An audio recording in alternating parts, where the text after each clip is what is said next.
प्रकृतिर प्रभु जीशु ख्रीष्ट किए से विषय नहीं कि आम किसी विषय आम आलोचना करवा।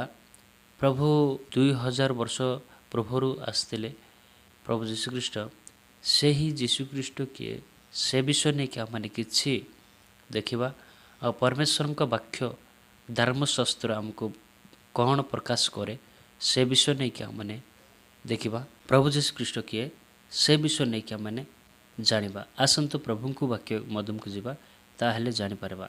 जहन 8:58 लिखाई जीसु सेमनकु कहले सत्य सत्य मु तुमनकु कहूछि अब्राहमक जन्म पूर्वर मु अछि। देखंतु प्रभु जीशु ख्रीष्ट वाक्यरे आ धर्मशास्त्रे निजे प्रभु जीशु ख्रीष्ट कहियचंती मु अब्राहमक पूर्वरे अछि बोली।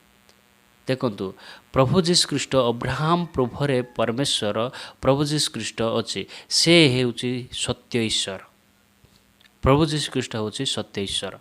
सेति से अब्राहम पूर्वरे प्रभु जीशु ख्रीष्ट थिले। सेति आमने ए वाक्यरे आम जानि पारेबा जे प्रभु जीशु ख्रीष्ट होछि से ईश्वर। आउ गोटे वाक्यरे मध्य प्रभु जीशु ख्रीष्ट कहियचंती जहन 10:30 लिखाई मो ओ पिता एक बोली। देखंतु आमको प्रभुଙ୍କ वाक्य आमको प्रकाश करे सफा सफा आमको प्रकाश करे जे प्रभु जीशु ख्रीष्ट से ईश्वर अटंती। आउ गोटे वाक्य मध्य लिखाई जहन 1:1 लिखाई आधरे वाक्य थिले वाक्य ईश्वर संगर थिले सही वाक्य ईश्वर थिले।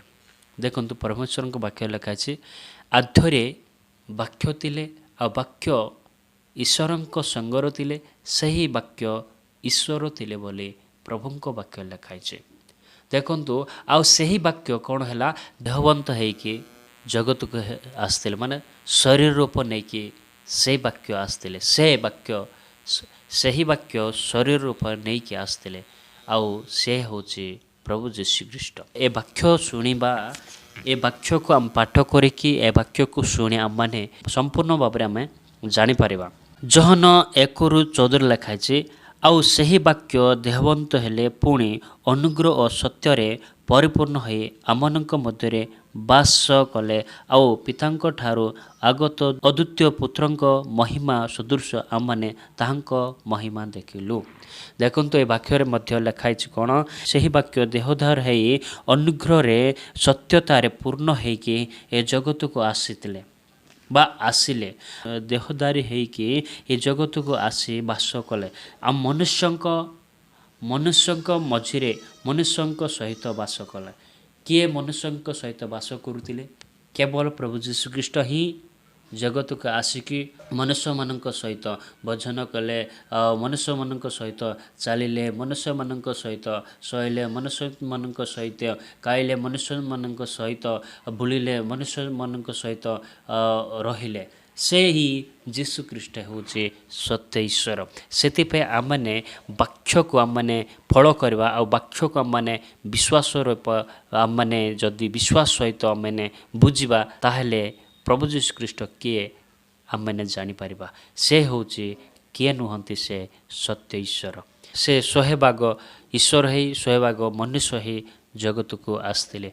हे प्रिय परमेश्वर लोक मैंने से जीशु ख्रीष्ट किए नुहति केवल ईश्वर उठती से मनुष्य रूप धरिकी आउ परमेश्वर देह धारण होकि आउ शरीर रूप नहीं कि ए जगत को आसते।